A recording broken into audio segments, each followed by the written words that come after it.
Dalawang miyembro ng New People's Army na mga minor de edad ang napasakamay ng militar matapos ang naganap na engkwentro sa Kalamansig, Sultan Kudarat na ikinasawi ng isang sundalo. Mariin naman na kinukundena ng 6th Infantry Division ang anilay pananamantala ng mga komunistang terorista sa mga kabataang katutubo na iligal umano na ni-recruit para isabak sa armadong pakikibaka. Narito ang report.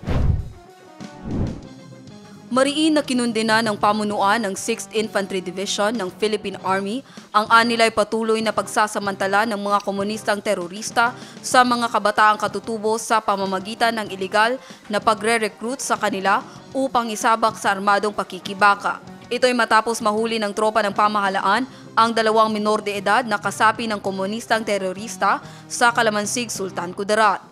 Kinilala ang mga nahuli sa alias na Digbay, 16 na taong gulang, at Mario, 17 taong gulang. Parehong nasugatan at nahuli ang mga ito ng mga tropa ng 37th Infantry Battalion, 21 ng Hunyo, sa Sitio Maugan, Barangay Dato Ito, Andong, Kalamansig.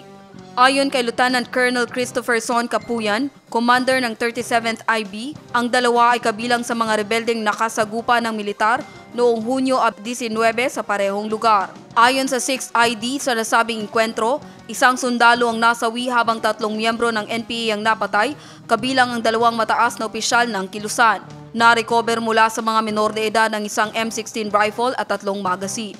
Agad isinailalim ang mga ito sa medical examination sa isang pribadong pagamutan bago inilipat sa Kamsyongko Station Hospital. Samantala, inatasan na ni Major General Donald Gumiran, commander ng 6th ID at Joint Task Force Central, ang kanyang mga tauhan na magsampa ng kaukulang kaso laban sa NPA. Nanawagan din ng militar sa publiko na agad iulat sa mga otoridad ang anumang kahina-hinalang aktibidad ng mga armadong grupo, lalo na sa mga liblib at bulubunduking lugar.